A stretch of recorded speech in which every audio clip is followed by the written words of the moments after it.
Friend app என்றாலே கேளிக்கை, அரட்டை என்று நினைத்திருக்கிறார்கள். ஆனால் இதிலும் ஒரு சில பகுதியில் பல நண்பர்களை உருவாக்குகிறது. மேலும் ஒரு சில குழுவில் பேச்சு போட்டி, கவிதை போட்டி, பாட்டு போட்டி என்று சிறப்பாக நடத்தி வருகின்றனர்.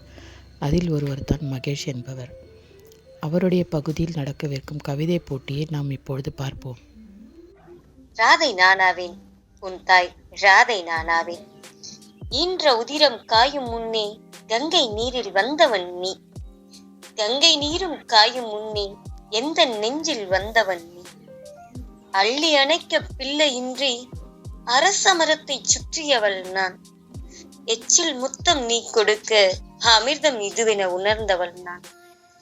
அம்மா என்று நீ அழைக்க உலகம் மறந்து நின்றவள் நான். பாடசாலை நீயும் சென்றாய், குரு பரசுராமன் சீடனானாய். பொய்யுரைத்த காரணத்தால் குரு சாபத்திற்கு ஆளானாய். சக்தியோடு சாபமும் குரு பக்தியோடு ஆசியும் ஒரு சேர பெற்றாயே என் கர்ணா. தந்தையின்றி தாயுமின்றி தனிமரமாய் நீ நின்றாய் கர்ணா, தனிமரமாய் நீ நின்றாய். உரிமையுள்ள தேசத்தில் அந்நியனாய் நீ நின்றாய்.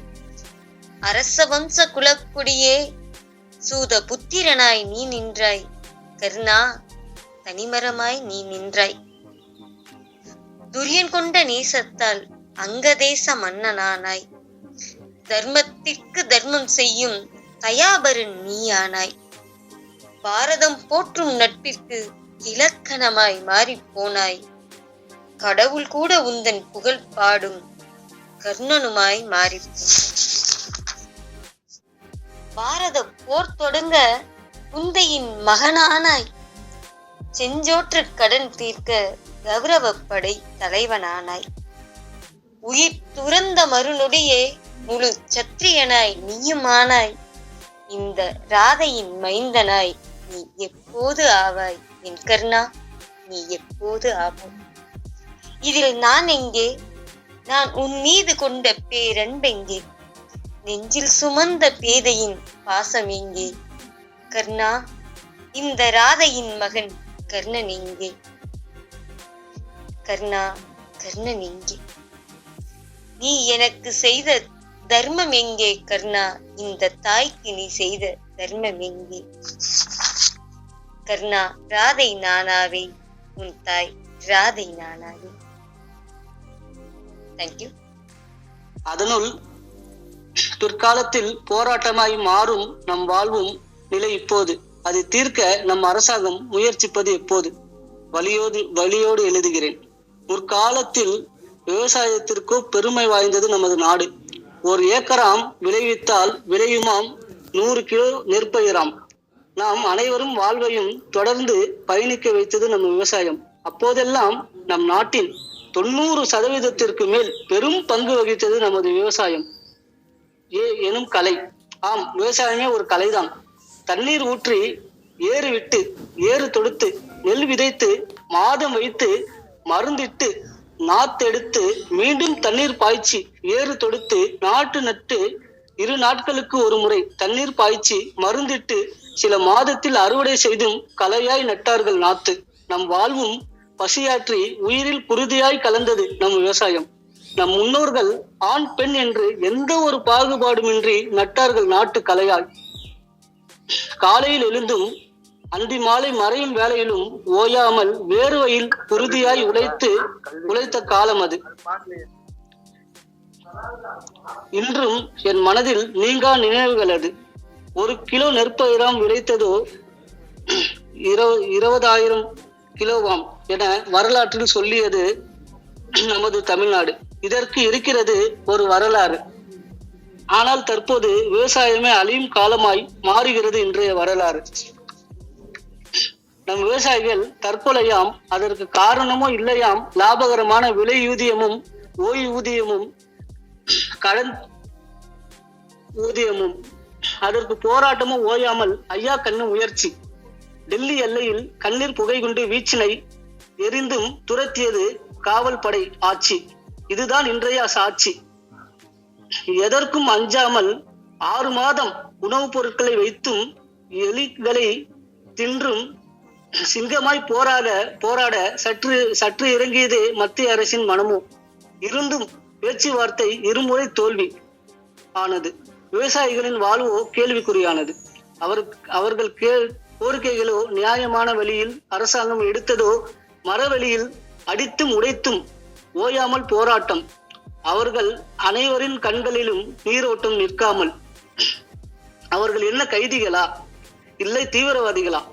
இரவும் பகலும் நமக்காகவே தீவிரமாய் உழைத்த விவசாயிகள். அதற்கு தீர்வில்லை. இன்று தொடர்ந்து ஒரு பக்கம் தண்ணீர் பற்றாக்குறை, மறுபக்கம் தொடர்கிறது. தொடர்ந்து ஓயாமல் இன்று மதுரை சம்பவம். டங்ஸ்டன் என்னும் ஸ்டம்சன் மெட்டல் கல்வெட்டு தோண்டி எடுப்பு. இதற்கு விலையோ அங்கங்கே சுற்றியுள்ள 45 கிராமமாய் கூலி இழந்து வேலை விட்டு போராடுகிறது போராட்டமாய். 1000 விவசாயிகள் ஒன்றாய் சேர்ந்து 25 கிலோமீட்டர் நடந்தும் நடைப்பயணமாய் பயணித்தும் இன்னும் தொடர்கிறது ஓயாமல். அரசாங்கத்துக்கு ஒரு வேண்டுகோள், தயவு செய்து விவசாயிகளுக்கு வாழ்வு கொடுங்கள். தினம் போராட்டமாய் தொடர்கிறது அவர்களது வாழ்க்கை. நாம் 20 வருடங்களுக்கு முன் இருந்த விவசாயம் இன்றில்லை.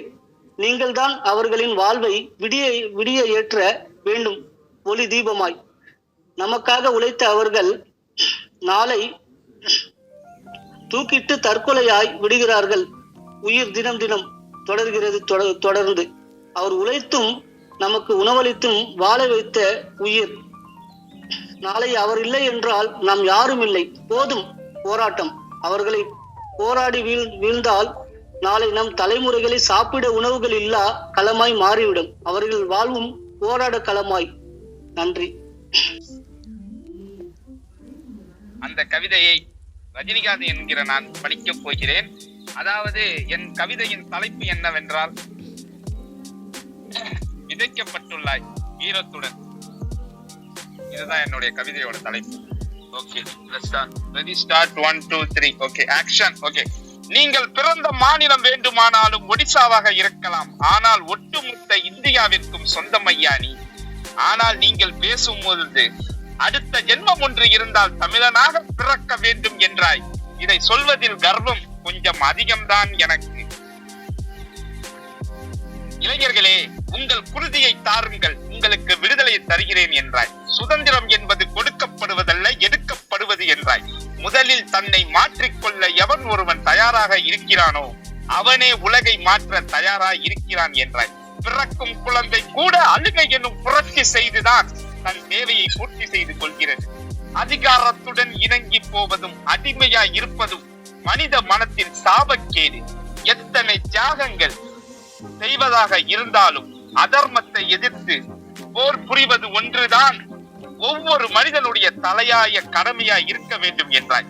18 வயதில் களத்தில் வாள் ஏந்தி புகுந்த ஜான்சி ராணி அவதரித்த புவி என்பதை ஒவ்வொரு மேடை பேச்சிலும் எங்கள் ஐயா நீங்கள் சொன்னீர்கள், நாங்கள் என்றுமே மறக்க மாட்டோம். புரட்சி இயக்கங்கள் இடையில் பிரியலாம், அழிக்கப்படலாம், அதன் பாதங்கள் என்றும் அழிவதில்லை என்றாய். ஒரு மனிதன் வாழ்ந்தான், லட்சியத்திற்காக உயிரை விட்டான் என்பதை விட வேறு என்ன வேண்டும்?